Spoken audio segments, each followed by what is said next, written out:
Kasih karunia dan damai sejahtera Allah Bapa kita dan anaknya Tuhan Yesus Kristus menyertai saudara. Amin. Shalom saudara yang terkasih, senang bisa menyapa saudara di tempat saudara berada hari ini dalam dimensi yang berbeda tetapi dalam dunia yang sama. Sebagai insan yang diciptakan untuk Tuhan, sebelum melakukan rangkaian aktivitas kita pada hari ini, mari kita mengawalinya dengan memuliakan Tuhan lewat pujian kita dan mendengarkan firman Tuhan.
Saudara yang terkasih, kita terkadang sering berhitung-hitung tentang untung rugi terkait mengikuti Yesus Kristus.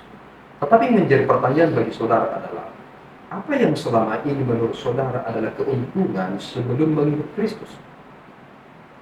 Dan kemudian, saudara bandingkan dengan apa yang saudara terima setelah mengikuti Yesus Kristus. Rasul Paulus menegaskan sesuatu hal yang sangat penting. Ada orang di luar sana yang memahami bahwa bagiku adalah sebuah kehormatan karena aku telah disunat pada hari yang ke-8. Aku telah melakukan semua tuntutan hukum Taurat. Aku menegakkan ketentuan itu seperti orang Farisi. Itu menurut orang di luar sana adalah sebagai keuntungan baginya. Itu mengapa Rasul Paulus juga mempergunakan analogi hal seperti hal tersebut. Jika engkau mengatakan itu sebagai keuntungan, saya juga bisa pakai konsep lahiriah tentang hal itu. Karena saya berasal dari suku Benjamin, saya disunat pada hari yang ke-8, saya melakukan tuntutan hukum Taurat, dan saya melakukannya seperti orang Farisi. Dan dalam hal penegakan kebenaran, saya membunuh orang-orang Kristen. Tetapi, apa yang kuanggap keuntungan selama ini, setelah aku mengenal Yesus Kristus, itu adalah sebuah kerugian. Lihat saudaraku, tidak ada hal yang langsung mudah ketika mengikuti Yesus Kristus. Ada hal yang memang kita harus lepaskan setelah mengikuti Yesus Kristus.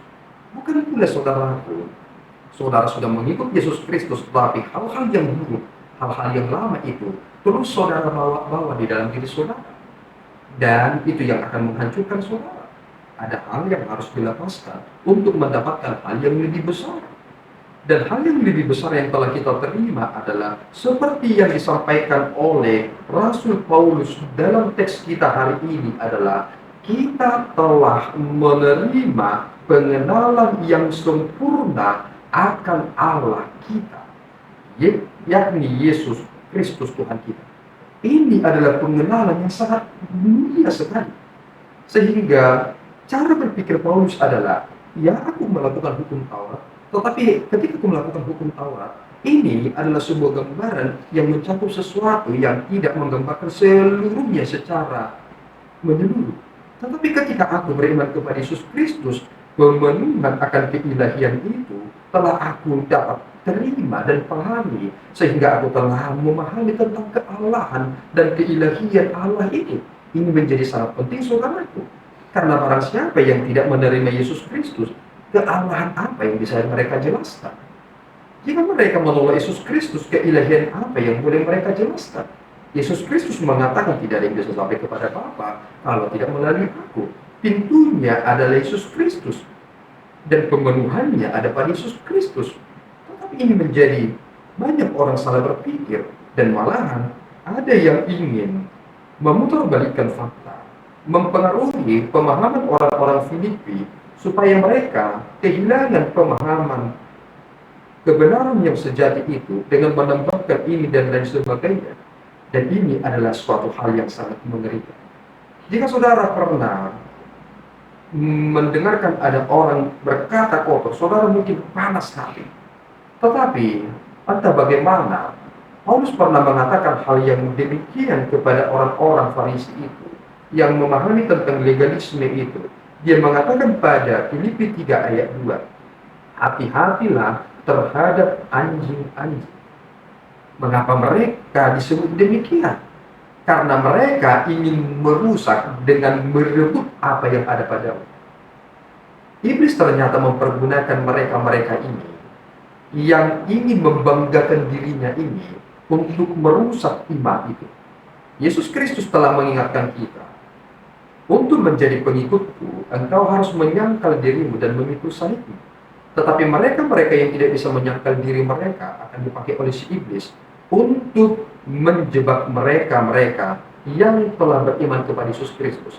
Hati-hati saudaraku, semakin kita beriman kepada Yesus Kristus, kita harus semakin memahami tentang makna yang sangat penting, yakni menyangkal diri. Dan Rasul Paulus telah melakukannya.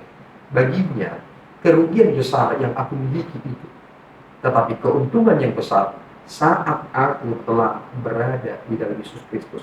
Jika saudara berkata, keuntunganku dulu adalah ini, tetapi kini aku memahami bahwa itu adalah kerugianku setelah aku telah mengenal yang paling penting ini. Kenapa aku tidak langsung mendapatkan ini? Kenapa aku menyibukkan diri dengan yang itu? Dan itulah maksud Paulus, mengapa kita harus mempertahankan iman kita.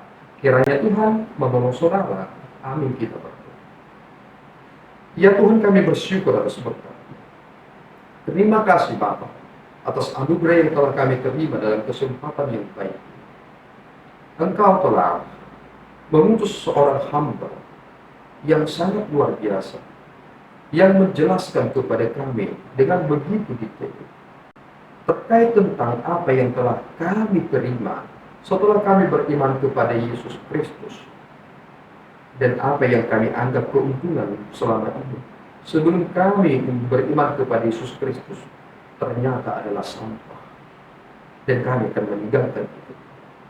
Kami hanya butuh Yesus Kristus dalam hidup kami, terlebih untuk keselamatan kami. Tolong kami Bapa, supaya kami sungguh-sungguh hidup di dalam kebenaran ini, dan kami boleh mengakhiri pertandingan itu dengan setia. Di dalam Yesus kami telah berdoa dan mengucap syukur. Anugerah Tuhan kita Yesus Kristus, kasih setia Allah Bapa kita, dan persekutuan Roh Kudus menyertai saudara. Amin. Tuhan Yesus memberkati.